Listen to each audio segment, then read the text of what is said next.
Hey, welcome to Air Fryers 101, an introduction. Not too long ago, my mom actually purchased a air fryer through Amazon. Funny places of all places to get an air fryer. Um, she actually got it for about around $60, and it's something that my mother thought it would be something nice that I can actually start doing some of the cooking at home. It's one of those ones from called Amazon Basics. Specific one is it's a 6.34 quote air fryer with digital touch screen and a couple other little things there. Uh, it's this one here. If you have to, please pause it. Take note of the model number right here. You may be able to find it at Amazon.com or Amazon.ca if you're in Canada or the US. So take a look if you don't have something like this at home. This is a basic model of air fryer that you can actually have. It's a 1700 watt air fryer, two prong, 110, 120 outlet type of air fryer. My mother had actually gotten it about 2 weeks ago, and she thought it would be a good idea to have me start doing some of the cooking and things like that. So, plus, not only with the air fryer itself is actually a lot smaller than what we have as our main oven. Even though it's 1700 watts and is a put point blank basic, a air convection oven, which is a smaller version, but it takes almost, I would say, a lot less time to cook things in it. This one here is just a single pot that comes out, and it looks easy to operate. It's not that difficult. It's like going through your ATM, choosing the things on it. The one thing I didn't have a chance, if I would have known this, if my mother would have told me this, and of course you know how parents are, they don't tell their mechanically inclined or people who are kind of geekish in electronics that they're looking for something like this. And she happened to see upstairs another air fryer that was actually on TV regarding it, that had the French doors that open up, so you can actually have two sections. You can cook two different things in the same air fryer, which I've seen does exist. But they range in variety from the cheapest, which is what she got, which is about $65, $70, to some that are anywhere between three to 400, even $1,000, depending on the size and the complexity of it and the whole wazoo of things.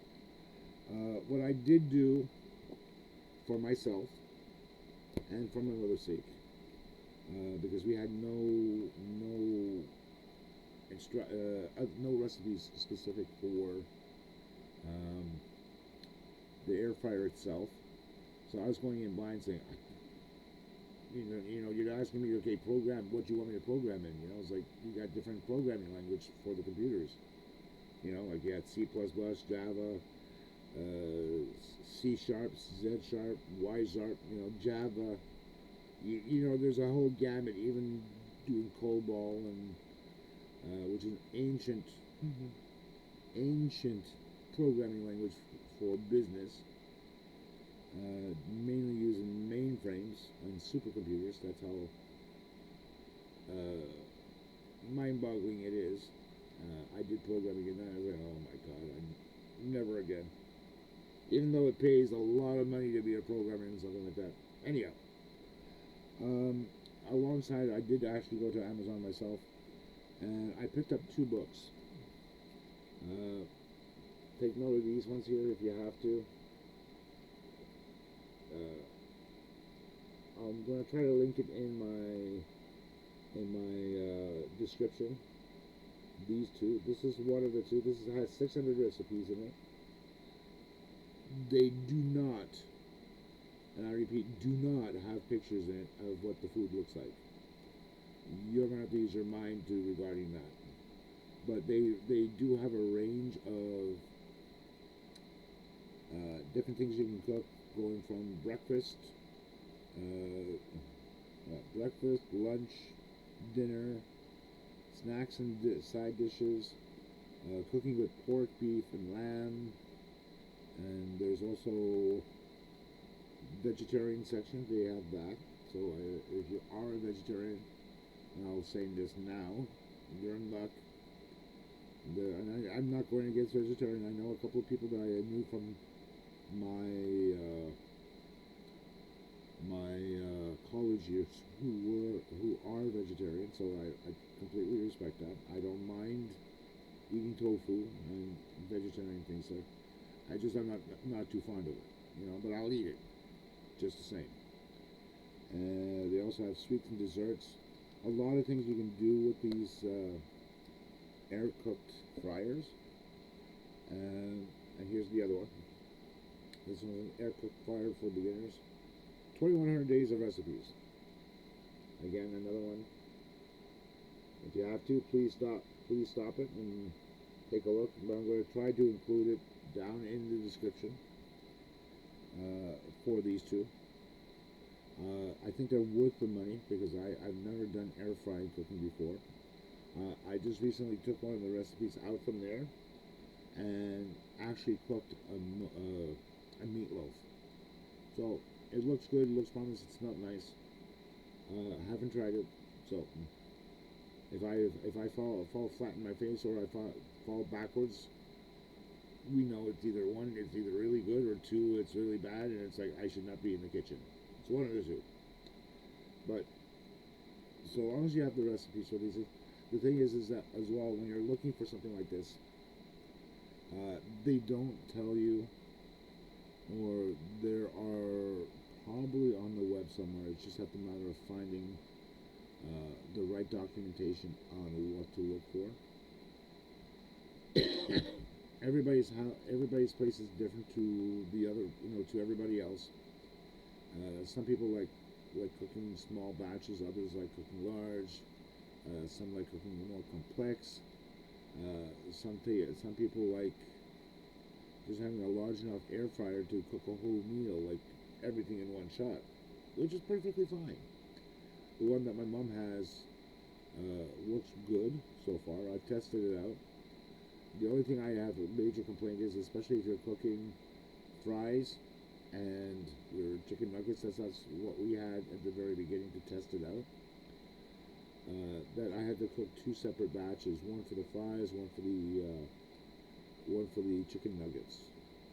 Again, it's just because we didn't have the temperature thing there, and I literally had to zoom out onto the internet and basically Google it to see, how frozen fries, air fryer, how to cook them, frozen nuggets, how to cook them, like to get the temperature wise and approximation of time to cook each of them in. Did that. It was okay. It was passable.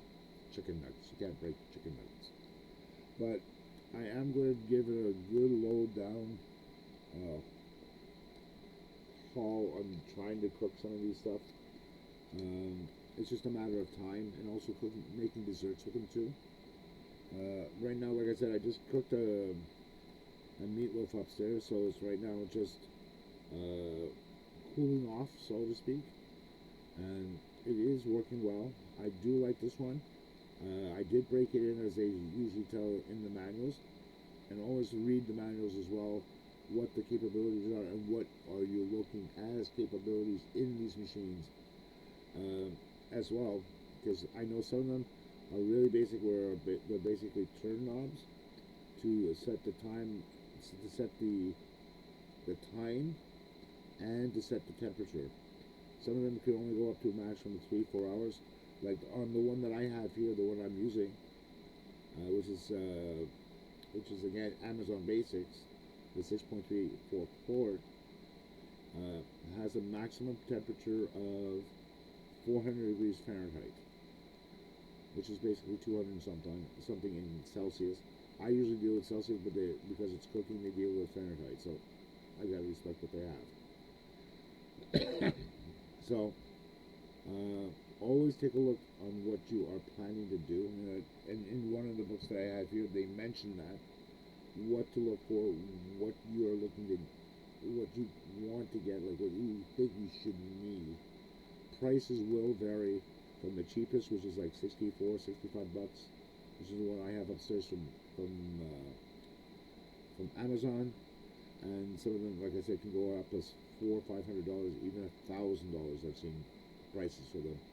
So that is a great deal, not deal breaker per se. It depends on the person. It depends on what you want to do with it. As for cooking wise, for myself, it doesn't make any difference. The one I have upstairs is basically a learning experience right now to be able to get into and start using it and being able to do things like that. Cooking meals, making dehydrated fruits, as an example. Like apples, pears, not onions, apples, pears, uh, mandarins, oranges. Make chips with them, things like that. Even with bananas, and something like that would be nice as an alternative.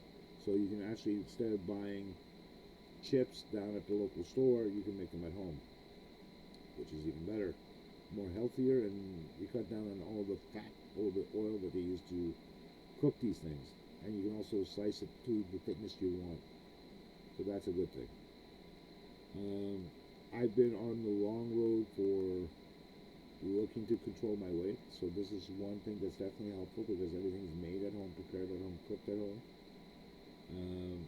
And plus the ingredients that you put into it, you'll know what you're getting out of. In a meatloaf, or in this case, a meatloaf that I prepared, or something that you prepared at home that you know you can actually put in an air fryer. Some, when they started to mention, and even the more professional ones who are using air fryer on a daily basis, they mentioned even to use a thermostat for it. So you check the inside to make sure that's cooked in evenly on it. So that comes in helpful regarding it. So things like that, that's something you should look out for, especially for a beginner. And also taking a look for what pots you can put in there that are able to take the heat. That's another thing too. The pan that my mom had for making loaves of bread didn't fit inside it, just for the simple fact that it was just too big. The actual exterior canister of it.